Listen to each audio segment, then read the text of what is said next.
Hello and welcome everyone. I hope you guys are having a fantastic day. For today's video, I'm going to show you how to perform a basic engine maintenance. Now, before we go to the engine, I have started the engine for a couple of minutes, 3 minutes or 5 minutes. The reason for that is I need the engine to expand. I need the metal components of the engine to expand so that in case that there are leaks, the fluids, the engine oil will go out. Also, I need that in the coolant para sa mga hoses. I need the hoses to expand as well so that the coolant inside it, if there's a leak, it will go out.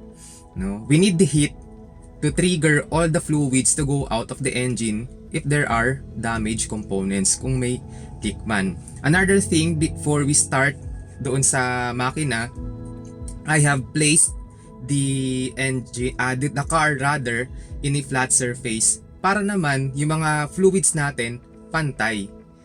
Kasi yun nga, kung ang kotse natin nakapark pa rin dun sa may ramp natin, sa ramp ng bahay, yung mga fluid nakaganto rin. So, it will invalidate the level of our engine fluids. Yan. So, without further ado, let's go now to our engine. Let me show you first all the things we're going to use for our checkup. Number one, yung checklist natin, we have to use a checklist so that all our findings will be organized. So, ayan na.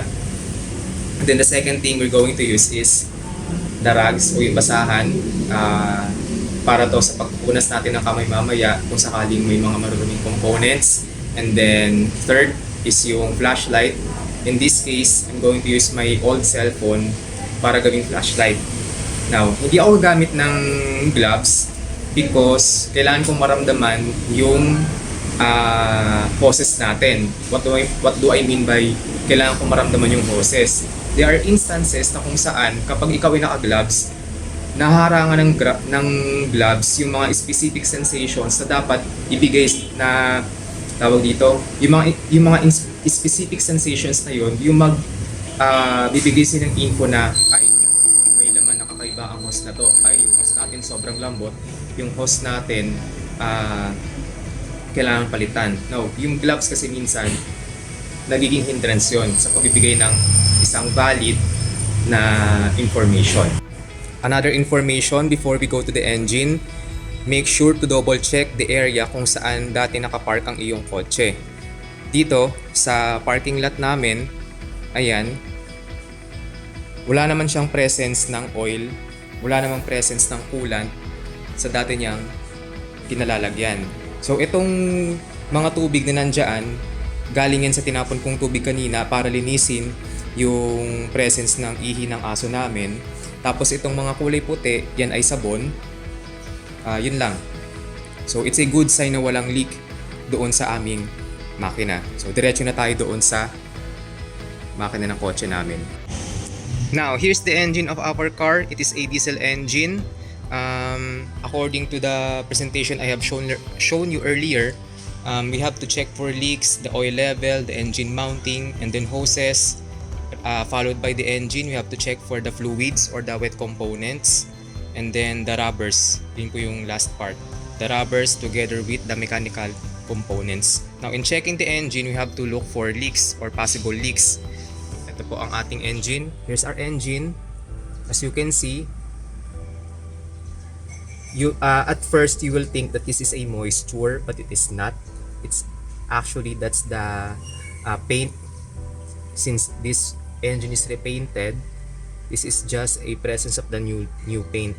So ito po yung worn paint, this is the new paint. You have to touch it. There's no presence of dirt na kumapit sa aking daliri. Yan. Next, the engine mounting. Our engine mounting is right here.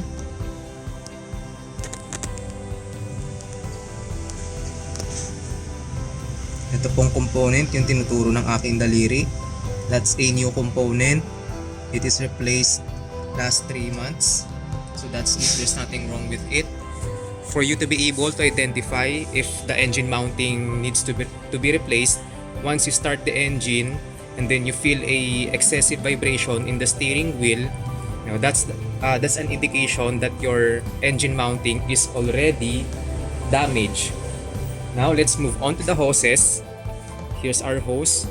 That's for the intake. There are no leaks. Yan. We might also check this component here. So here's our air filter. The main function of our air filter is to prevent the dust from entering the engine, because dust is a fine fine form of a sand. And as you can see, our air filter is new. Now, having a new filter helps your engine to breathe smoothly. Also, having a new filter will help you to achieve a good fuel economy. Mas makakatipid kayo sa fuel kapag bago ang inyong or malinis ang inyong mga air filter.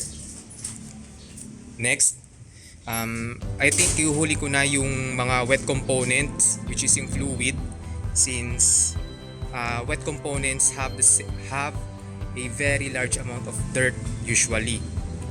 Now, yung rubber, yun na po muna yung susunod ko, since yun po ay mga tuyo. Yan, yung mga hoses. Ayan, yung nabanggit ko kanina. Dapat by pair ang palitan nitong radiator hose natin. And then, we have to look for the pulleys. We have the pulley right here. We have another pulley right there. Now, an indication, once you hear a squealing sound while driving, that's an indication that your pulley needs replacement. And then next is our electric wires. Now, for electric wires, we have to make sure that all electrical components are nice and snug or tight. Let's start with this one.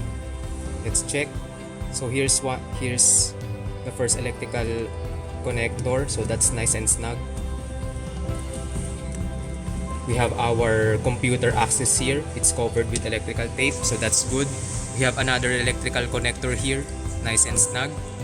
And then we have another here, nice and snug, so that's good.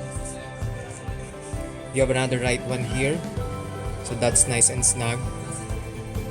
Our battery terminals, that's nice and snug. We have also one here. Now, our battery terminals, it should be tight, and it should be clean. Now, here's an example of a clean terminal. Yan.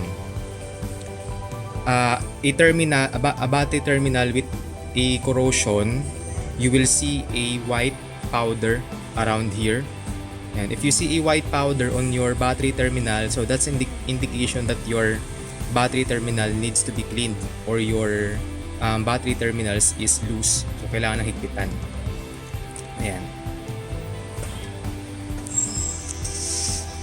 Another component to be checked.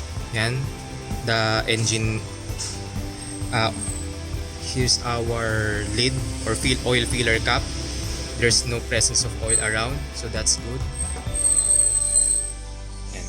Now let's move on to the wet components of our engine. In checking the fluids of our vehicle, I want to start first with our engine oil. Now, in checking the engine oil, we have to look first for the dipstick, which is this one. Now we have to clean first our dipstick. Cleaning first the dipstick will help you to have a valid reading. Yan. Usually, the color of the handle of our dipstick is yellow, orange, or color white. And our dipstick is already clean. But before I put it back in its slot, let me show you what does a dipstick look like. We have a label L and F. L stands for low, F stands for full. Now we want to to see our engine oil between full and low. So somewhere in between. Now having your oil level here in full is not good. The effect of that is having too much oil inside the engine will actually produce an engine oil leak. So that's bad.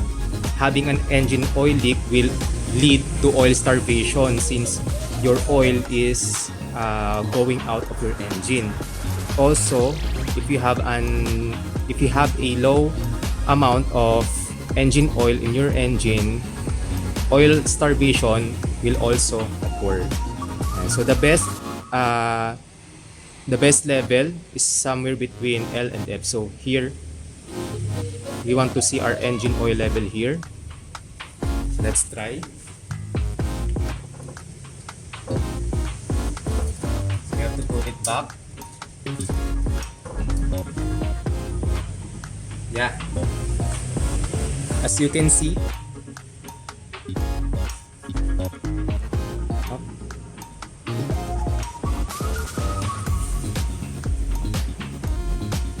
let's wait for our camera to focus.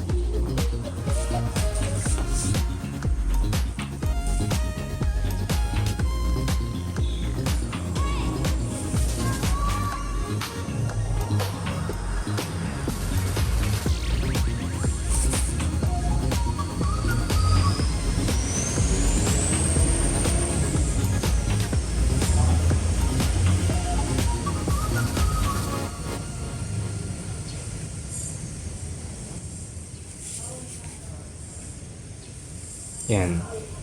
As you can see, the line is in here below the full line. So that's a good indication. Our engine oil is in the correct level. Now let's move now to other wet components. For our wet components, we're going to check for our coolant reservoir. We are going to check for the windshield wiper fluid, our power steering fluid, our brake fluid, and lastly, our clutch fluid. Now, let's start with the coolant. Now, the coolant should have this kind of color. It's color green, clear green, not color brown. The level should be also between full and low, just like in our engine oil. Now, having your coolant in the full level will lead to overspilling of coolant. So once the coolant spilled in this area, it will damage the paint, just like what happened here from the previous owner of this car. And so how does overspilling happen? Once the engine operates, the high pressure, the effect of high pressure is of course high temperature. Now the excess pressure will trigger the excess coolant to be transferred here. Since let's assume that it is in full level, now the excess coolant will fill up the tank and overspill.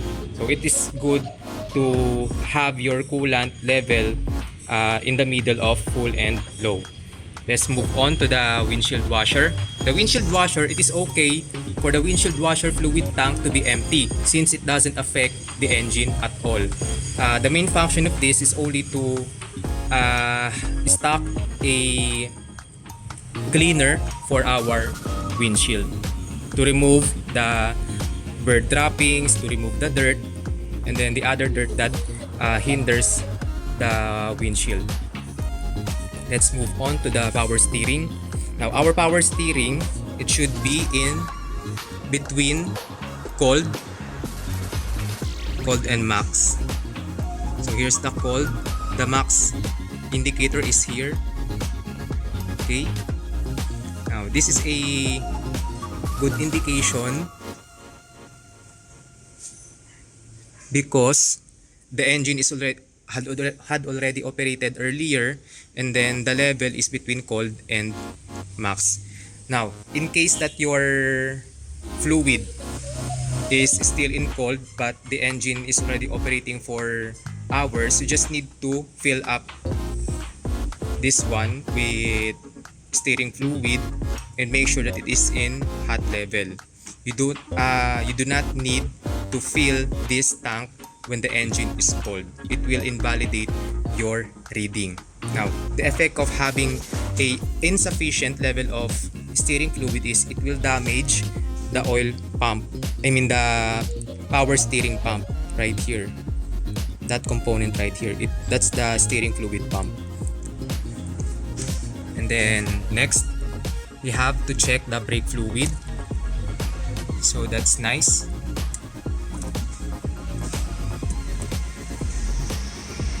The level is in maximum. Now the difference of checking the brake fluid, the difference of it in engine oil is we have to make sure in the brake fluid that it is always in full level, and it should be always in the full level, as well as the clutch fluid reservoir. That's it. Are there any other components that I left unchecked? That's it.